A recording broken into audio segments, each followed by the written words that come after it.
sistema de atención a personas privadas de la libertad, SNAI, confirmó que Jorge Glas fue trasladado de emergencia al Hospital Naval de Guayaquil, donde fue internado a mediodía de este lunes. Extraoficialmente se conocía que Glas habría tenido una presunta sobredosis de medicamentos. Sin embargo, el SNAI informó que el privado de libertad tuvo una descompensación tras su negativa a ingerir alimentos en las últimas horas. La institución también indicó que al momento su salud es estable y permanecerá en observación durante las próximas horas. Así es, lo que se ha dicho incluso el día de hoy, en la madrugada más temprano, el SNAI ha confirmado que el ex vicepresidente continúa en esa casa de salud. Estamos viendo imágenes, hay muchísimo resguardo policial en esta casa de salud. Ayer incluso a la redonda se encontraban militares y policías. Exactamente, recordemos que Jorge Glas fue trasladado el fin de semana a la cárcel de La Roca tras el impasse que hubo con México. Él tiene una orden de prisión preventiva por presunto cometimiento de peculado que todavía está en investigaciones. Sin embargo, cuando un PPL sufre una descompensación en su salud, sí se autoriza entonces su traslado hacia hospitales y de hecho se activa el código plata, que es lo que en estos momentos rige en el Hospital Naval. Leía en redes sociales que mencionaban que estaba en una base, en un cuartel militar. No es así, está en el Hospital Naval, que sí, efectivamente es de las Fuerzas Armadas, donde lo están atendiendo. Había regresado rápidamente La Roca, algo que se desmintió. La verdad es que digamos que la información se demora en llegar por canales oficiales. La verdad que el SNAI tardó varias horas en confirmar que Glas sí había salido a los hospitales. Y estas imágenes que vemos es cuando se va el vehículo donde lo trasladaban de un hospital a otro. Por eso había dudas de si había retornado a La Roca. Lo cierto es que no. Se encuentra en estos momentos, 7 y 10 de la mañana, todavía en el Hospital Naval hasta que se recupere su salud y pueda retornar a la cárcel de La Roca. Y bien, representantes del correísmo presentaron un recurso de habeas corpus para que Jorge Glas pueda salir de la cárcel de La Roca en Guayaquil. Recordemos que Glas tiene 2 sentencias ejecutoriadas por casos de corrupción como Odebrecht y el caso Sobornos, y además está involucrado en una investigación por un presunto peculado en el caso de reconstrucción de la provincia de Manabí. La primera sentencia en contra de Jorge Glas fue en 2017 por asociación ilícita en el caso Odebrecht.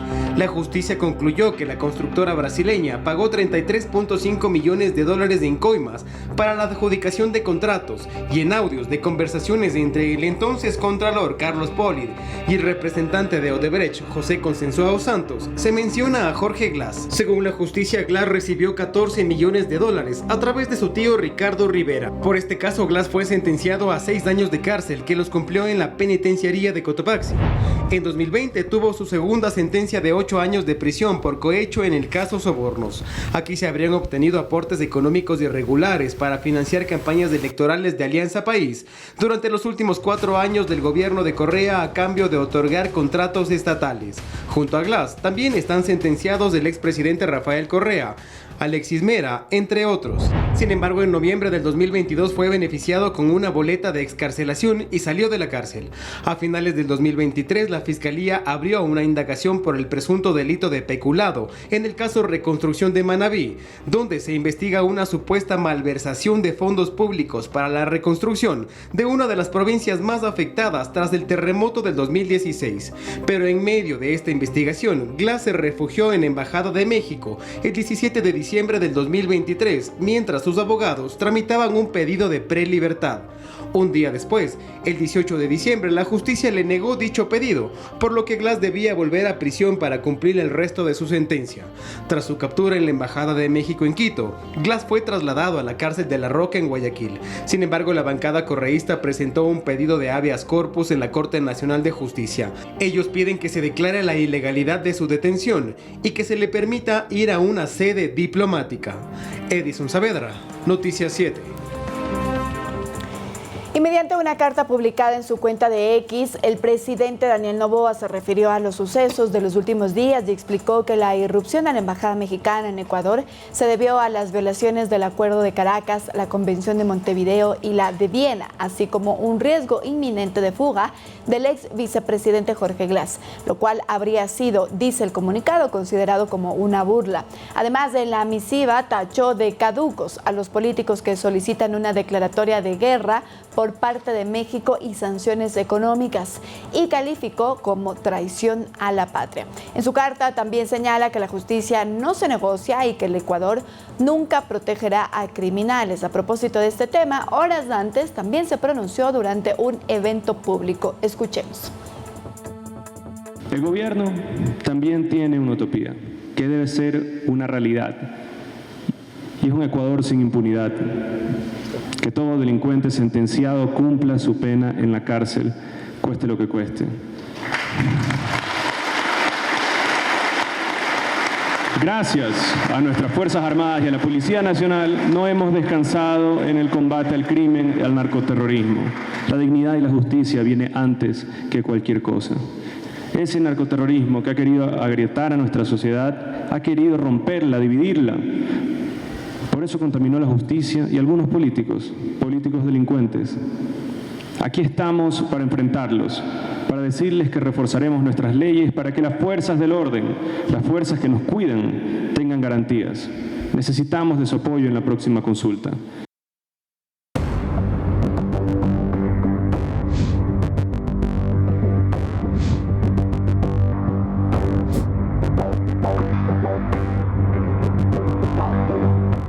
La canciller del Ecuador, Gabriela Sommerfeld, en una entrevista para Teleamazonas, explicó cómo podría solucionarse el impasse entre Ecuador y México después de los últimos acontecimientos. Vamos a ver.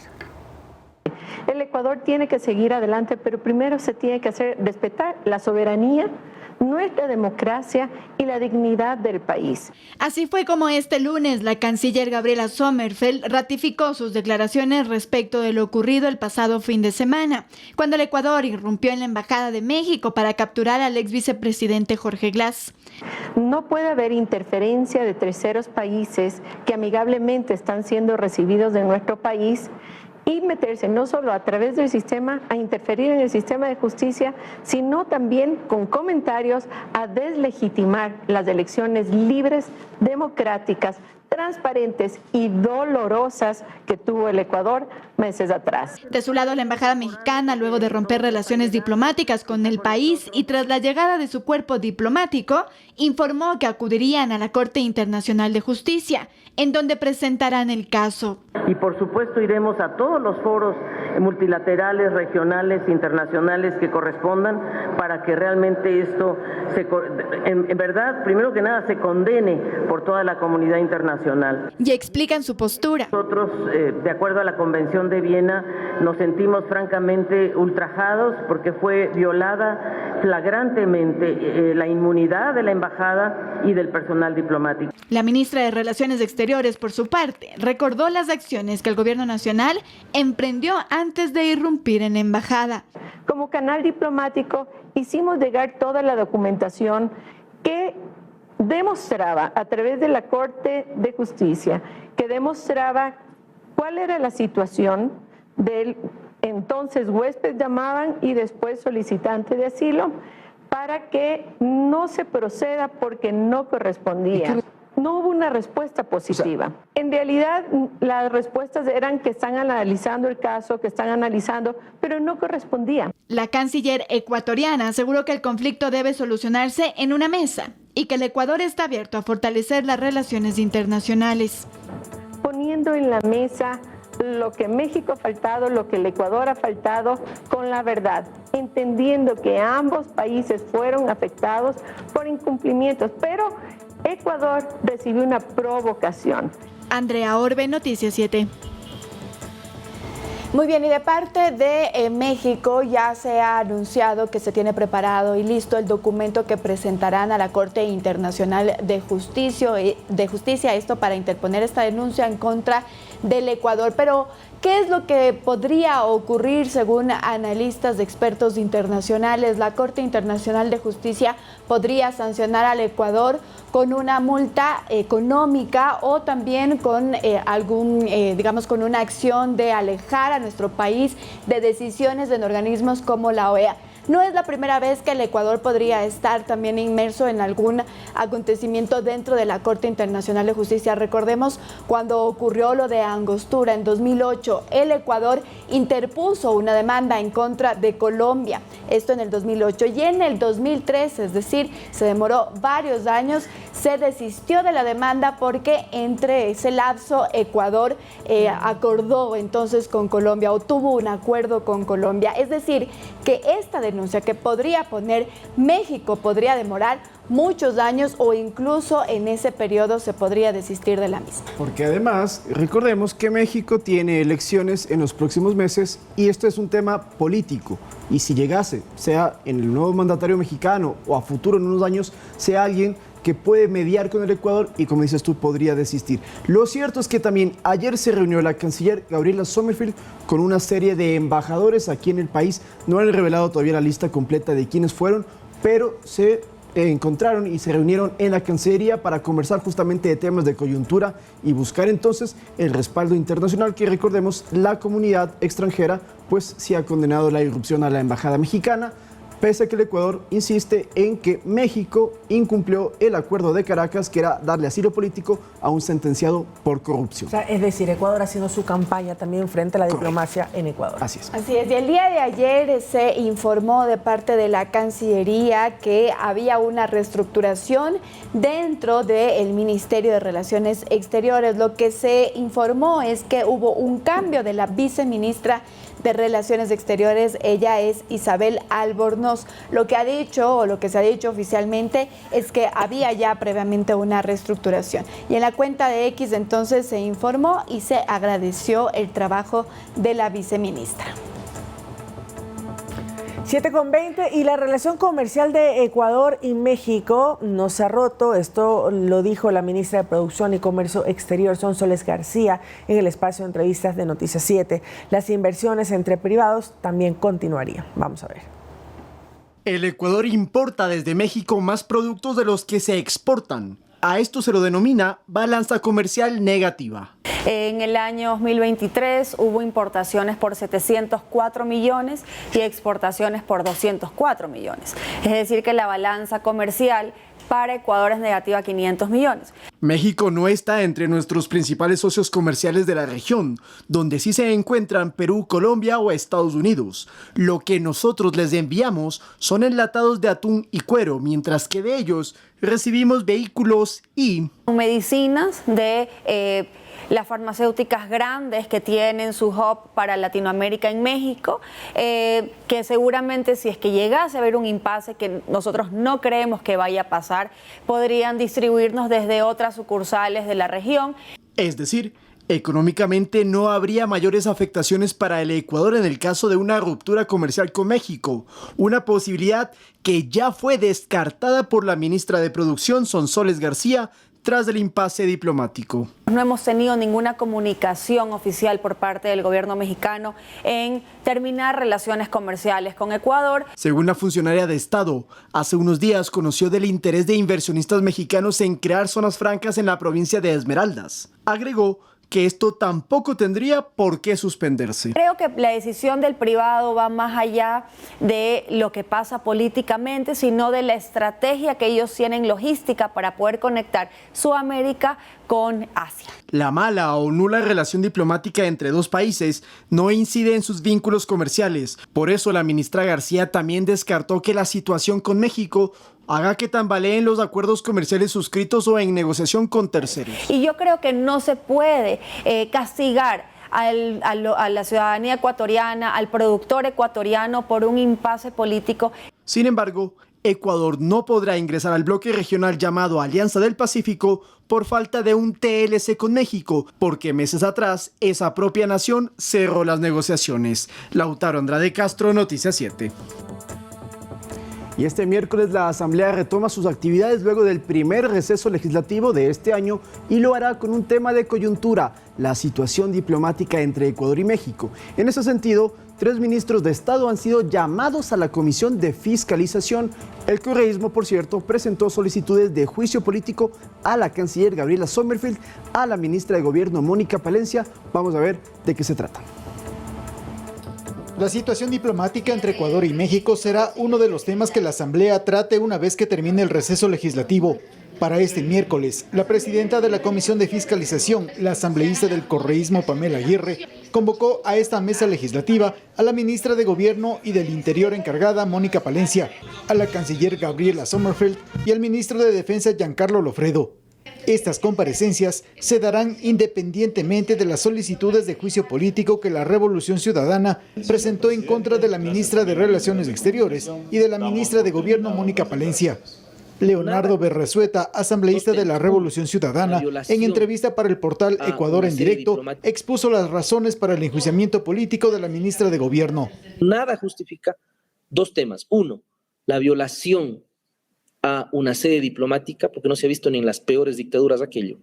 Y segundo, también se viola la institución del asilo. Para autoridades del régimen, ¿cuál es la lectura de estas acciones anunciadas desde el legislativo? Estamos inmersos en una campaña electoral, estamos a 2 semanas de una consulta que para el Ecuador es sumamente importante. El Ecuador ha vivido problemas gravísimos de seguridad ciudadana que los vimos todos los ecuatorianos cuando presenciamos en televisión viva el secuestro de Canal 10. Y la decisión del pueblo ecuatoriano, la decisión del gobierno, y digo del pueblo ecuatoriano porque las fuerzas políticas se unieron a la necesidad de que debemos enfrentar esta lucha que tiene causas compartidas. Los juicios políticos, de seguir su curso en contra de Gabriela Sommerfeld y de Mónica Palencia, irán al final de los que están pendientes por tramitar, es decir, se tratarán luego de las interpelaciones de Fernando Santos, Juan Zapata, Diana Salazar y de las ex autoridades del Consejo de la Judicatura, Wilman Terán, Javier Muñoz y Maribel Barreno. Javier Ceballos, Noticias 7. Y mucha atención porque en el Ecuador ya no aplica el toque de queda. Con el fin del último estado de excepción rige otro tipo de medidas, ya que el gobierno reconoció en el decreto ejecutivo 218 que el conflicto armado interno se mantiene. Las Fuerzas Armadas y Policía Nacional continuarán la intervención en las zonas que consideren peligrosas. La extensión del último estado de excepción terminó el sábado pasado. Eso implica que desde ese día ya no rige el toque de queda en ningún cantón del país. Sin embargo, el presidente Daniel Noboa firmó este domingo el decreto ejecutivo 218, el mismo que reconoce que se mantiene el conflicto armado interno debido a las hostilidades que aún mantienen los grupos de delincuencia organizada en territorio ecuatoriano. Ante ello, el mandatario dispuso a las Fuerzas Armadas ejecutar operaciones militares para prevenir y erradicar la actividad de los grupos armados organizados en el territorio nacional. Ordena a la Policía Nacional y Fuerzas Armadas continuar con el despliegue operacional y táctico para neutralizar ataques armados, amenazas o riesgos organizados por el crimen organizado, grupos armados o terroristas. Las cárceles se mantienen bajo la figura de zonas de seguridad. Con ello, policías y militares seguirán en el resguardo interno y externo de los centros carcelarios.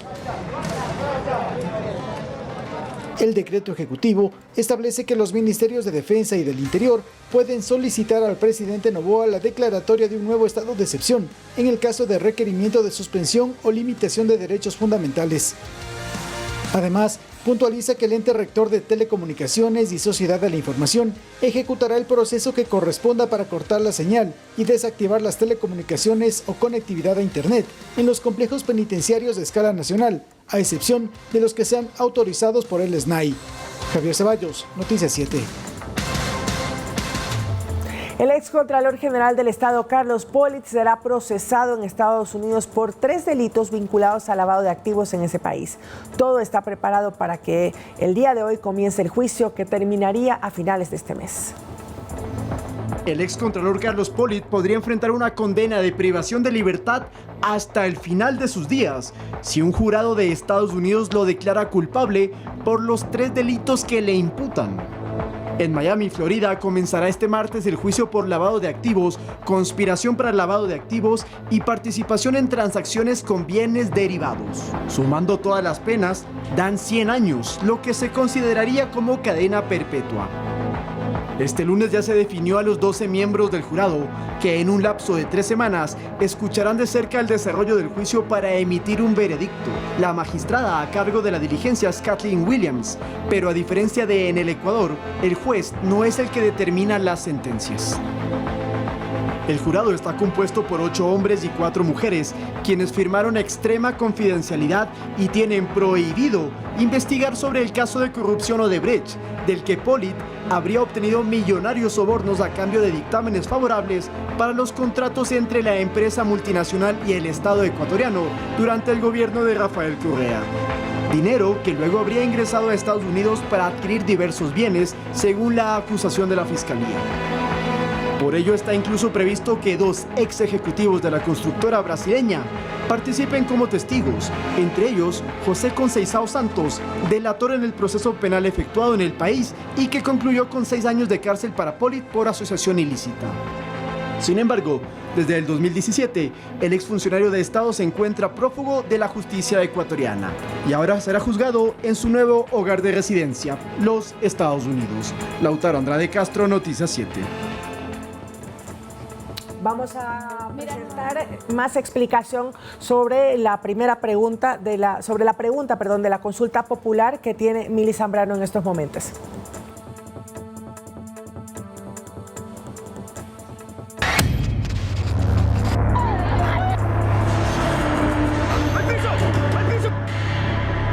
Este era el escenario en las cárceles del país antes de que se decretara el estado de excepción. Las bandas criminales protagonizaban sangrientas masacres al interior de los centros penitenciarios. Solo en 2 matanzas ocurridas en 2021, 198 personas fueron asesinadas en los amotinamientos registrados en diferentes centros penitenciarios. En total, desde 2020, unas 500 personas han sido asesinadas al interior de los reclusorios. Lo más sorprendente es que en todos ellos se usó armamento de grueso calibre.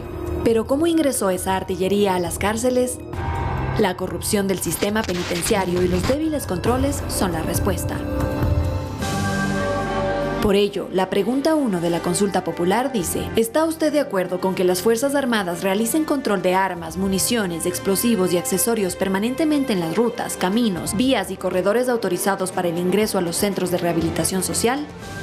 A lo que usted deberá responder sí o no. De ganar el sí, estas acciones buscarán que en lugar de decomisar las armas cuando ya están dentro de las cárceles, se lo haga antes de que lleguen a su destino final a través de operativos ejecutados con base en una planificación permanente en el marco de la lucha contra el terrorismo, el narcotráfico y el crimen organizado. Bien, 7 de la mañana, 52 minutos. Les contamos que Ecuador TV lanza su nueva canción identificativa, un tema emblemático que surge como una coproducción con un conocido cantautor ecuatoriano. ¿De quién se trata? Bueno, Lautaro Andrade nos lo enseña de inmediato. Presten atención.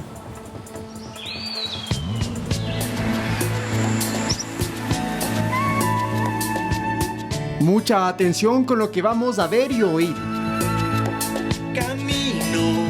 ¿La recuerdan? Tu piel morena y siento tu latido. Para los nostálgicos, es la canción insigne del cantautor ecuatoriano Damiano. Para los que no la tenían en el radar, se llama Yo Soy Ecuatoriano y desde hoy es también el ID de Ecuador TV. Y muy contenta de ver cómo esta canción ha acompañado al país en situaciones pues diversas, ¿no? Este tema que resalta tanto nuestro amor por la patria, el orgullo de haber nacido en la tierra de los 4 mundos, retorna en momentos que si algo se necesita es reafirmar que ser ecuatoriano es un privilegio. Yo soy ecuatoriano, sí señor, y tú eres de Ecuador, ecuatoriano. Y Ecuador TV reunió a sangre nueva, voces icónicas y personalidades que representan la ecuatorianidad. Es un tema dedicado al ecuatoriano. Coincidió con la selección nacional, pero creo que hay que rescatarlo y en unos momentos tan difíciles como los que estamos pasando, creo que unidos y somos más los que somos buenos, así que aquí estamos luchando con todo, pero... Para una reedición de la canción de Damiano, que nos volverá a retumbar en el pecho.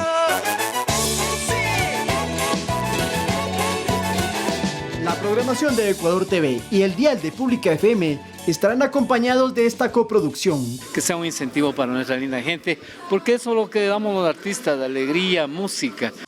Yo soy ecuatoriano. Sí, señor. Soy tu lucha. Con el fin de que al escucharla usted también, sin vergüenzas ni temores, por más situaciones complicadas que vivamos en nuestra propia vida y en el país, gritemos todos, yo soy ecuatoriano.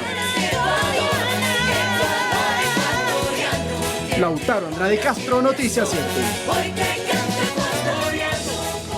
Ahora sí, ¿qué les parece entonces si estrenamos el ID de Ecuador TV? Yo soy ecuatoriano de Damiano y varios artistas. Escuchemos.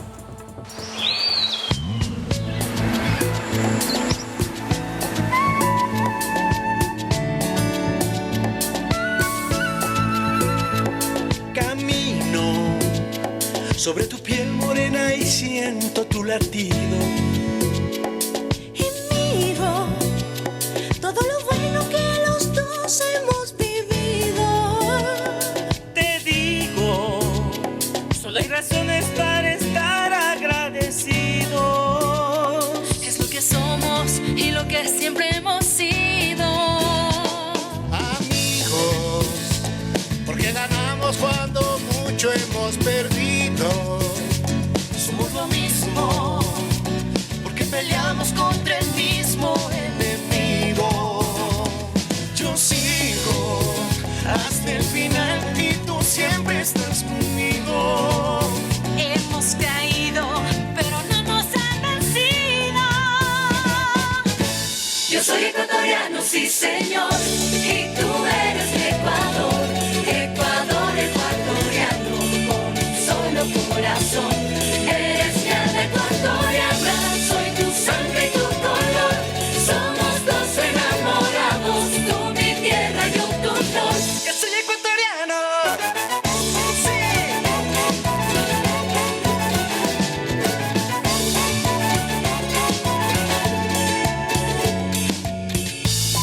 Yo soy ecuatoriano.